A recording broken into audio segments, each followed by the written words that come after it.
Hello everyone, welcome to our channel Gyan Kalyan. Today we are going to discuss about the second chapter of the syllabus, that is acids, bases and salts. About 115 different types of chemical elements are known to us at present. So there are 115 different chemical elements present which are just known to us. There can be more. So these elements combine together to form a large number of compounds, different kinds of compounds. On the basis of the chemical properties, the different chemical properties of these compounds, they can be classified into three groups, namely acids, bases and salts. So in this chapter we will study about all these three types of compounds in details. Let us start. In order to know whether a substance is an acid or a base, we should first know the meaning of the term acid-base indicator or just indicator. So what is an indicator? An indicator is a dye that changes color when it is put in an acid or a base. So what does an indicator do? It gives different colors in acid and basic medium. So an indicator tells us whether the substance we are testing, it is an acid or it is the base. We can distinguish between both of them by the change in the color the indicator shows. By observing the change in the color, we can say whether that substance is an acid or a base. So the three most common indicators to test for acids and bases are litmus, methyl orange and phenolphthalein. There are more indicators, but first of all we'll study about these three indicators. One of the most common indicators used for testing acids and bases is litmus. Litmus can be obtained in two forms, in the form of litmus solution or in the form of litmus paper.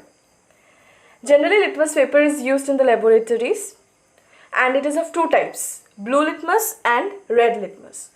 So by the color change, we can identify about the substance whether it is an acid or a base. So what happens in the case of an acidic medium? If the solution is acid, an acid turns blue litmus to red. The color changes from blue to red. Let us take an example. Suppose we are given a solution of orange juice and we dip a blue litmus paper inside that solution. Okay? You will see the color changes from blue to red. So what does it tell us? It tells us the orange juice contains an acid in it, or the orange juice is acidic in nature. So by the observation of the color change, we come to know that the orange juice is an acidic solution. Again, what happens in the case of a basic medium?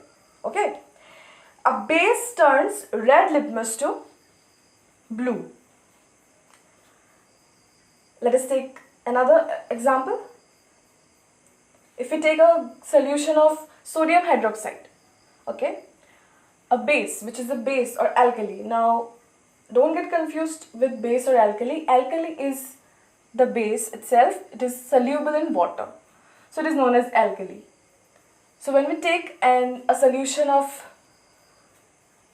sodium hydroxide, we dip a red litmus paper inside it. The color changes from red to blue. A litmus is a natural indicator which is extracted from a type of plant called lichen. The neutral color of litmus is purple.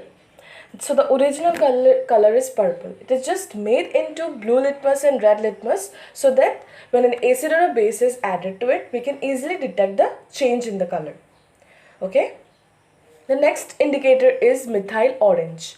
So the methyl orange is a synthetic indicator. The neutral color of methyl orange is orange. Now we will see how the color changes take place in both the mediums. Methyl orange indicator gives red color in acidic solution. So when a methyl orange is added to an acid, the color changes from orange to red. While when the Methyl orange is added to a basic solution, the color changes from orange to yellow. So by the observation of these color changes, we can easily say whether the solution is an acid or a base. You just have to remember the color changes and you can say whether the substance you are testing is an acid or a base. The next indicator is phenolphthalein, which is also a synthetic indicator. The neutral color of this indicator is colorless. So now let us have a look on the color changes taking place associated with this indicator in both acidic and basic solutions. This indicator is colorless in acid solution. So whenever you add a drop or two of phenolphthalein to the acid solution, it turns colorless. And in the case of basic solution, it gives pink color. So whenever you add phenolphthalein to a basic solution, the color changes to pink. Let us have a quick revision of what we have studied till now. What do we mean by an indicator? An indicator is a dye that changes color when it is put in an acid or a base. Therefore, an indicator tells us whether the substance we are testing is an acid or a base by the change in its color. The indicators, that is litmus.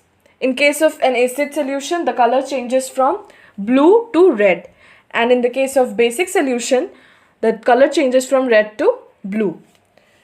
The next one is methyl orange. In case of an acidic solution, it gives red color, and in basic solution, it gives yellow color. Phenolphthalein is colorless in acidic solution, and it gives pink color when added to basic solution. There are some other indicators which include turmeric, red cabbage extract, and some petals of flowers. These are natural indicators. Now let us see how they can be used as indicators. Turmeric contains a yellow dye. We all know what turmeric is. It is commonly known as haldi. It contains a yellow dye, means it is yellow in color, and it turns red in basic solutions. We can take a very common example. While eating food, if by mistake an amount of food falls on the white cloth we are wearing, we rush to wash it and apply soap on it. You must have observed it earlier that the color changes to reddish brown. This is due to the presence of base in the soap. The base which is present in the soap turns the color to reddish brown. Sodium hydroxide is present in soap, which is responsible for the color change. This indicates the presence of a base in the soap and proves how turmeric can be used as an indicator. The red cabbage extract, which is obtained from red cabbage leaves, is also a natural indicator. It is red in color. The red cabbage extract remains red in acidic solutions but turns green on adding to basic solutions. Now, the colored petals of flowers are generally used as indicator. For example, the flowers of hydrangea plant, they are usually blue in color, but on addition of a base, it turns pink. Next, we have a special kind of indicators, that is the olfactory indicators. As you can see, the term olfactory means relating to the sense of smell. So, an olfactory indicator will work on the principle that when an acid or a base is added to it, then its characteristic smell cannot be detected, which means the original smell of an olfactory indicator is no more to be found after an acid or a base is added, and on this basis we can identify the substance we are testing is an acid or a base. So those substances whose smell or odor changes in acidic or basic solutions are called olfactory indicators.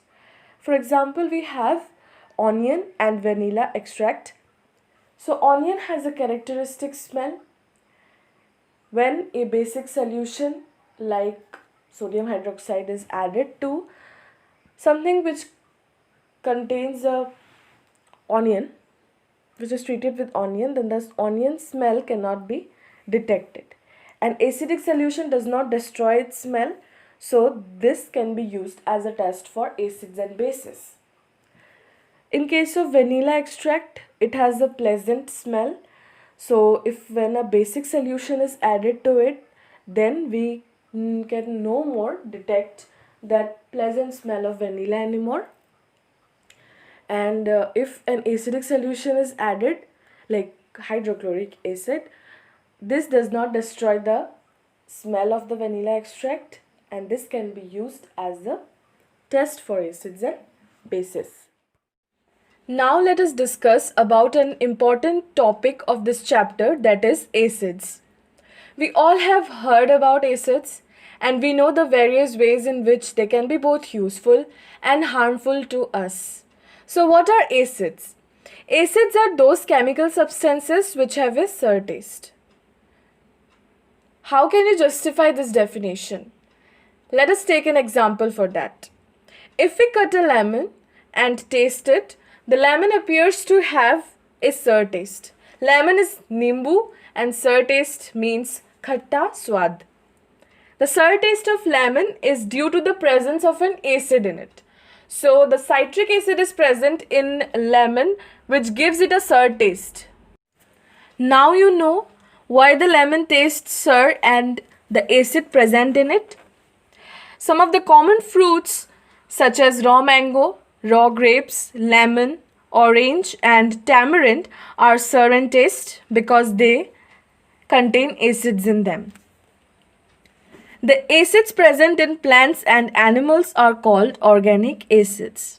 Okay, so the naturally occurring acids are known as organic acids. Some of them are acetic acid, citric acid, or lactic acid. Some of the natural sources of these organic acids are acetic acid is found in vinegar. Okay, citric acid is present in citrus fruits such as lemons or oranges. Lactic acid is present in curd. Tamarind contains tartaric acid. Oxalic acid is found in tomatoes. Organic acids are weak acids. They are not harmful to eat or drink. Next we have mineral acids. The acids prepared from the minerals of the earth are called mineral acids. Mineral acids are man-made. The three most common mineral acids are hydrochloric acid, sulfuric acid, and nitric acid. Concentrated mineral acids are very dangerous. They can burn our hands and clothes if not handled with care. In the laboratories, these acids are generally mixed with water to dilute them. Such acids are called dilute acids. Dilute acids are less harmful.